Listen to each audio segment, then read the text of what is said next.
Welcome back to another video. It's Akhil. I'm a real estate agent in the Los Angeles area, and these videos are to document my entire journey towards finding the meaning of the universe. So, let's get started with the video. First things first, if I look a little weird, it's because I totally messed up my neck. I think I did bad form during a workout. So, yeah, that's why if I look like a freaking ostrich, that's why. Anyway, so the first, most important thing, I guess, is that that one deal that we were talking about before in the last video is officially closed. So my first deal is closed. Yeah, that means I officially have one sale transaction, which is I guess great, but now I need to figure out how I can make more. So yeah, I guess we'll go over that. So now that it's officially closed, I could talk about everything that happened. So last time we left off kind of like after the inspections. They were negotiating it.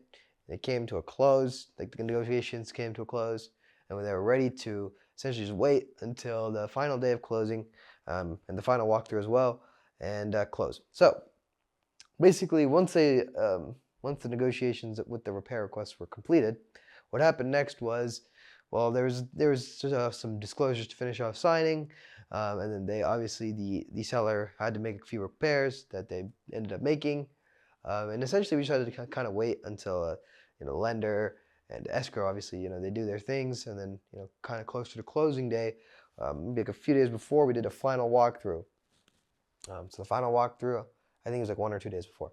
So the final walkthrough basically just went through, made sure all of the work was done, made sure everything was, pretty much in the exact same condition as it was when they first saw it, and it was, with all the work completed that they agreed to complete.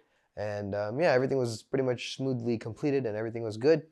And then what happened was the final walkthrough was completed, and they did the final walkthrough, verification of property, and all that happened, and it was ready for closing day. So closing day, essentially it's more of like a semblance thing. Not really much happens. They just officially, we had to wait till an email will get sent out. So on final closing day, the property's transfer of ownership has to get officially recorded.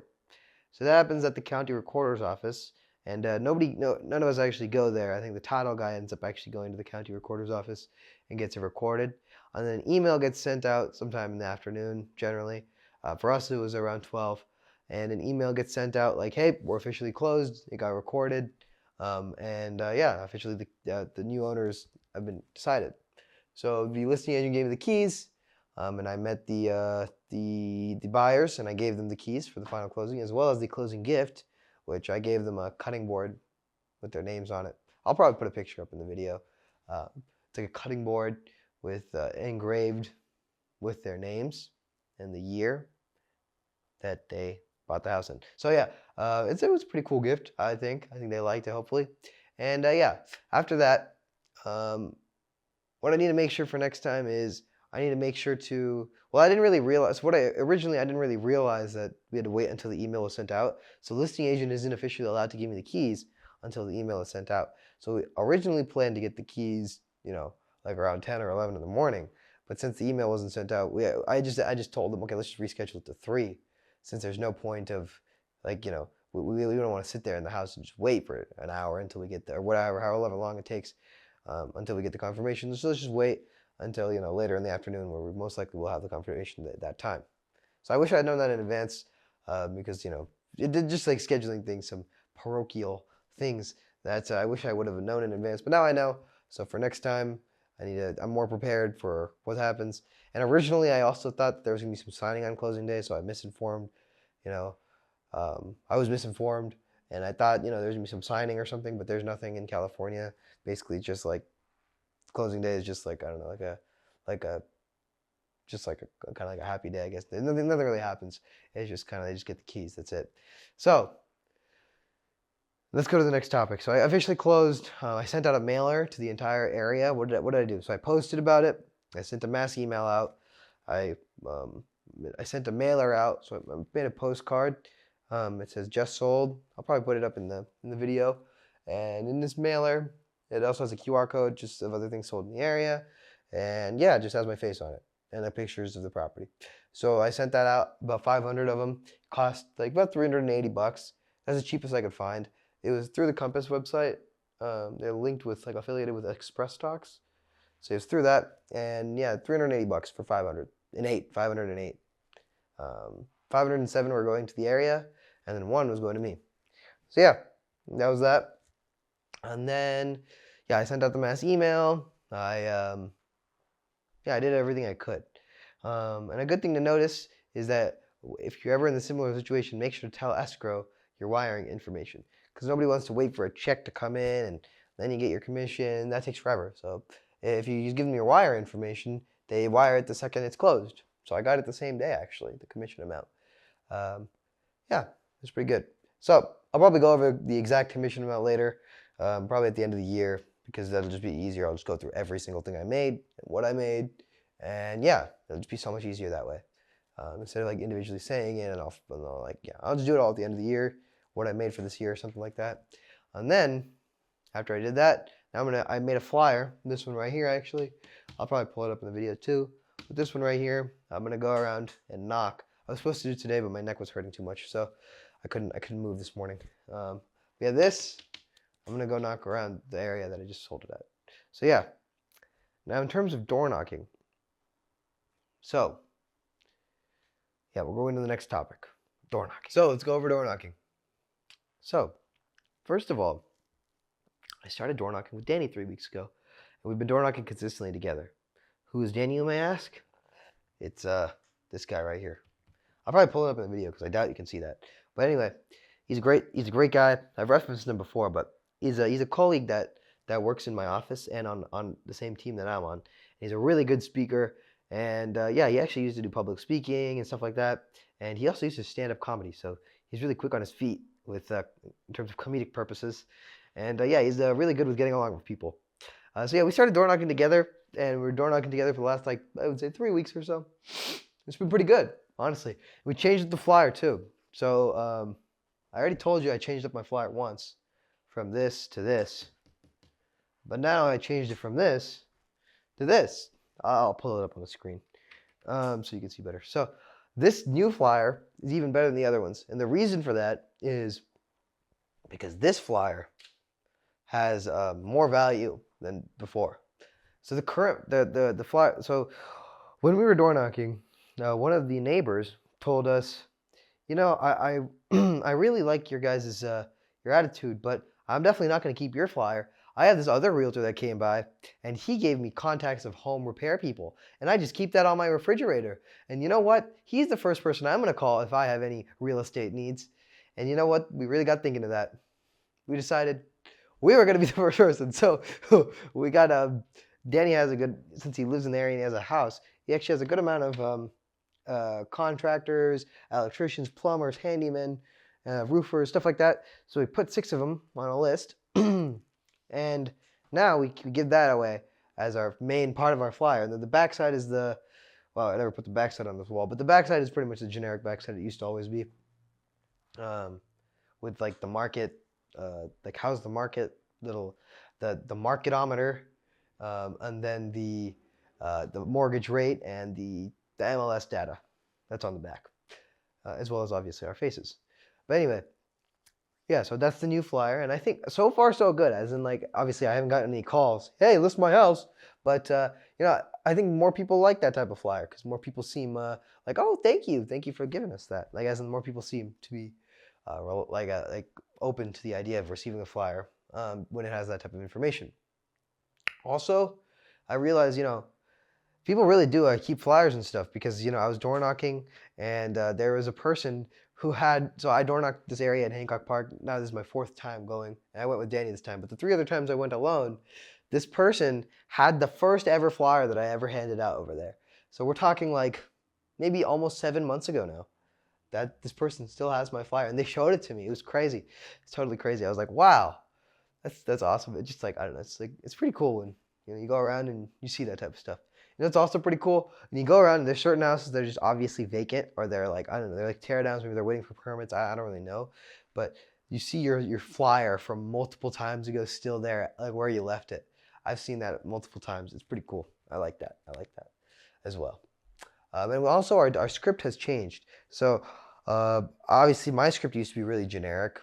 right? I would just use the same script every time.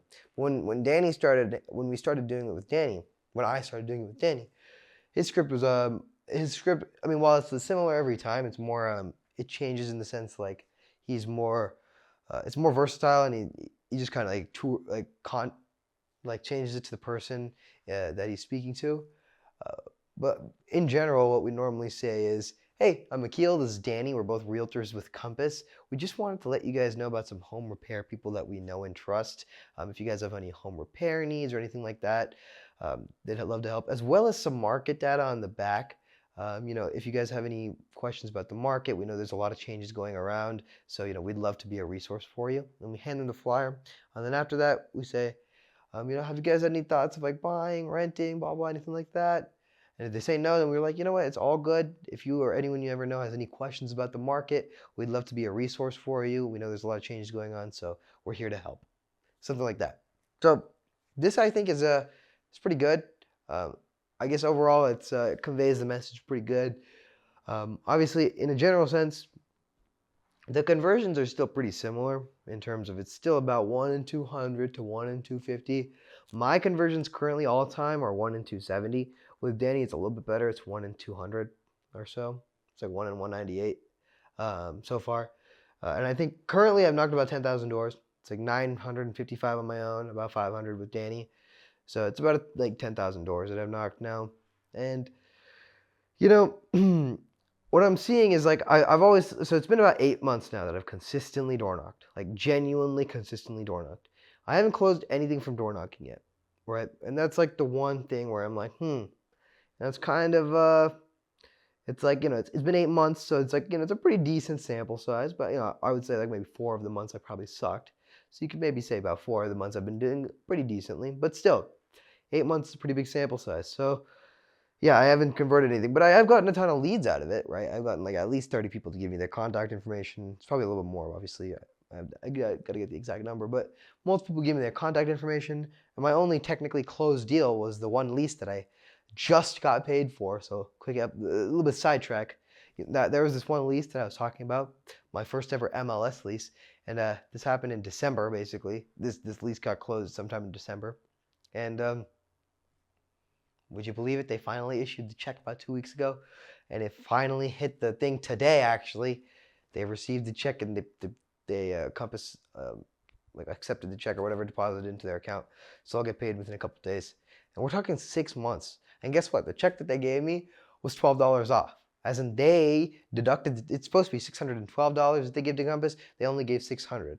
Like, yeah. Okay. Anyway. We're not even going to discuss this. It's just, I'm not even going to ask them for the $12. It's not even worth my time anymore. The amount of back and forth we're talking about, like I'm only going to get like 290 bucks out of this. So the amount of back and forth we had to go through for this is like insane. It's literally insane. It's totally crazy. So yeah, okay, back to get the door knocking. That was the only thing I ever converted from door knocking so far. So, that leads me to believe, is this really the way? Is this going to pan out? Should I? Because when I compare it to Skylight, obviously I hate Skylight. I don't want to go back to doing that. But when I compare it in Skylight, I closed 10 leases within 2 months, 2.5 months, and I would say at least 4 or 5 of those weeks I didn't even know what I was doing, and most of those closes, like 4 of them, happened in a span of 2 weeks. So like 4 or 5 of them. So obviously, I'd like to question it. But I'd like to give door knocking a bigger sample size. Maybe I'll probably wait 4 more months. Right? Let's give it 1 year, September to September. I'm not expecting closing, but I'm at least expecting like, okay, I've been doing it for 12 months. I've been consistently hitting certain areas multiple times. 4 times for Hancock Park now, 4 times for Beverly Grove now, and I haven't really gotten anything too crazy out of it. Maybe I'm just not that good at, because certain leads, it's just like, certain leads is really hard. Certain leads are like developers. They're looking for deals. It's really hard to provide deals to people. It's just like really time intensive. Like how much time can you really invest in one person? Just because when you're trying to find deals, you literally have to anything you see on the market, you have to comp out, right? Because otherwise, how do you define it as a deal? You'd have to comp it out with everything that is sold in the area, and you have to prove your point that this is this. And then if the developer doesn't think it's a deal, then it's not a deal. It's a no-go. So maybe I just need to get better at that. But in a general sense, all I'm saying is, like, I'm not very sure on how strong of a conversion door knocking is. But listen, I'm gonna continue doing it. I'm saying at least 1 year of a sample size, because that's a fair volume. Originally, I remember 8 months ago when I first started door knocking. The reason I didn't want to do it was because I'm scared. I was scared to door knock. I didn't want to door knock. I was like, oh, I don't want to go knock on people's doors every single day.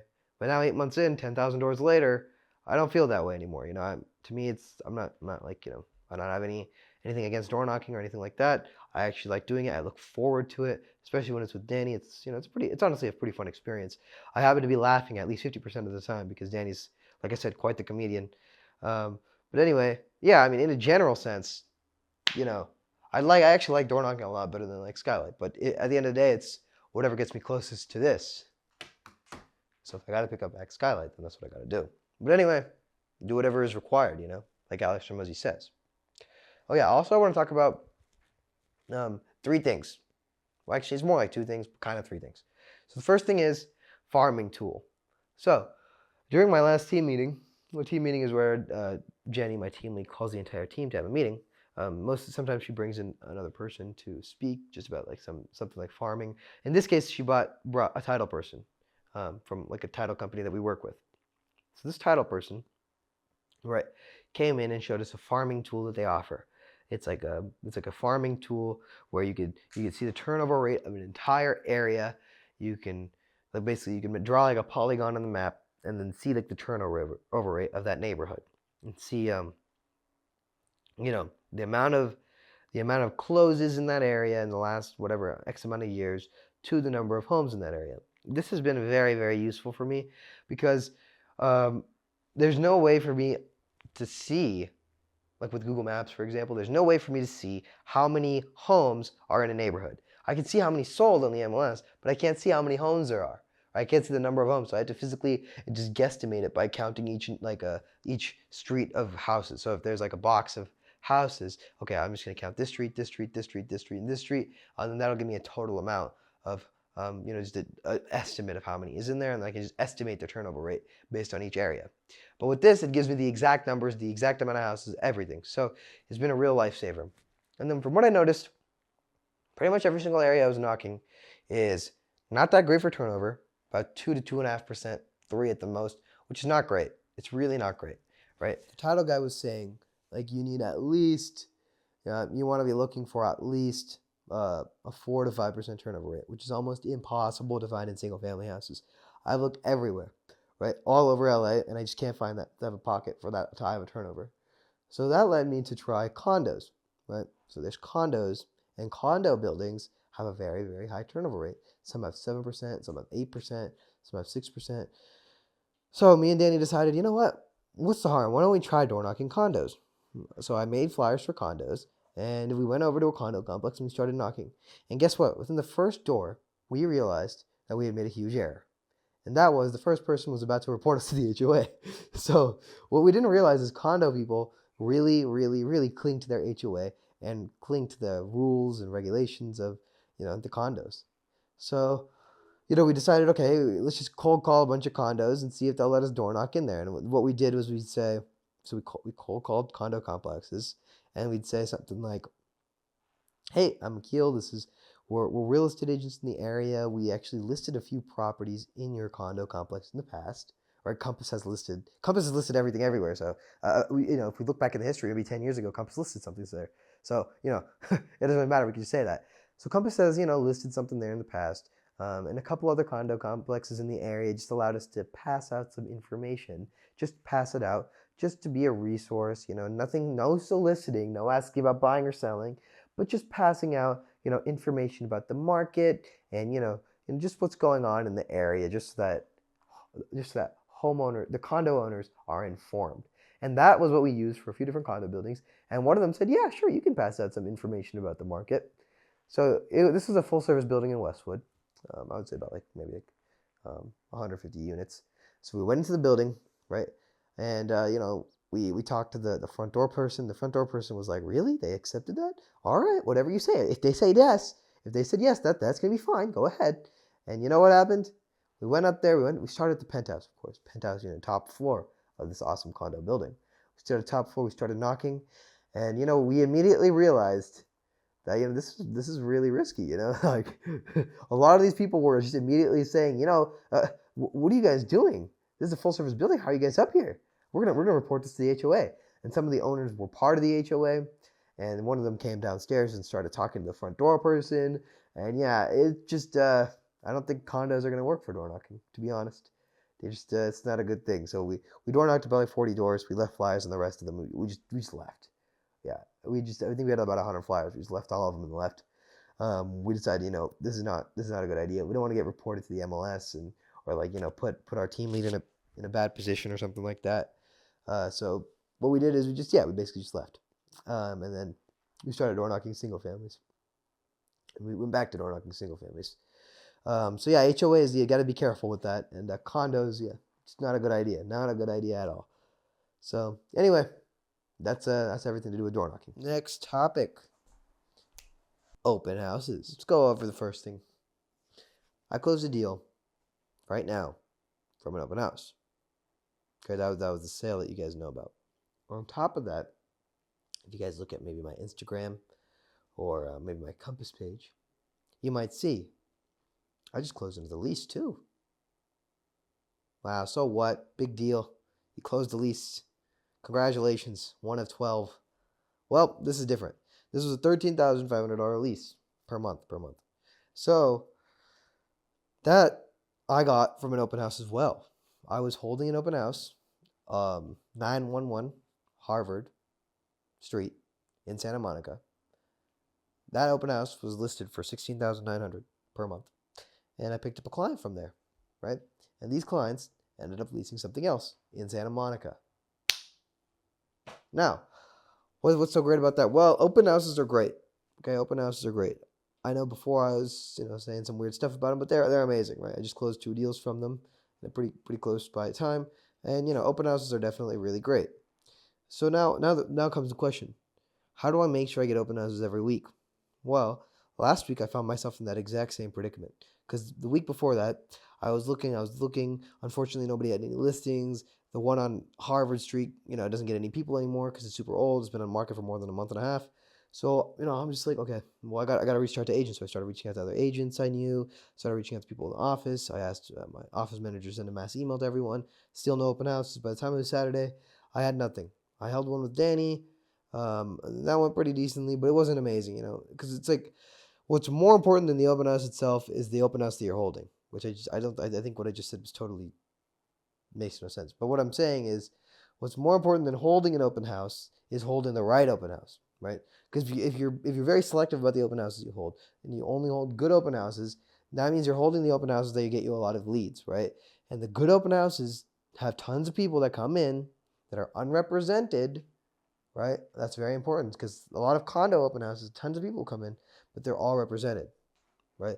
You want to have a good open house where tons of people are unrepresented, right? They want to come in, they want to see the property, and you have enough time. It's not so many people where it's like 50 people swarming in. You can't even talk, like you can't even have a conversation with any of them.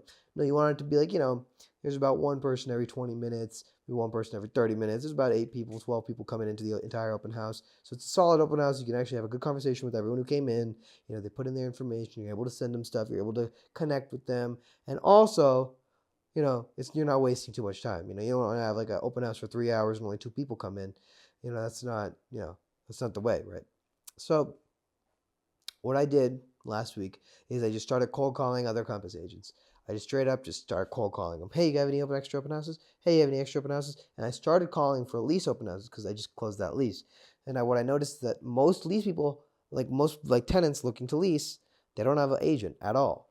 Like the tenants that I was working with, they didn't have an agent when they came in, right? Most leases at 10,000 for like 10 to 15,000, they don't have agents when they come in, right? They're looking around, they see that it's an open house. Okay, let me go stop by, let's see how it looks.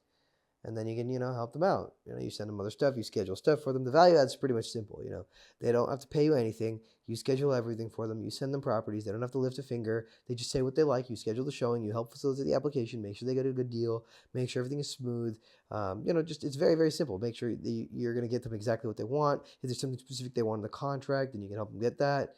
If there's a specific type of terms that they want, like, okay, they want to have a 1 year, but they also want to be able to extend the lease out for multiple years, like they want a multi-year lease or whatever it is, right? Whatever it is, I can help facilitate that into the contract, right? And I can help make sure that it gets done.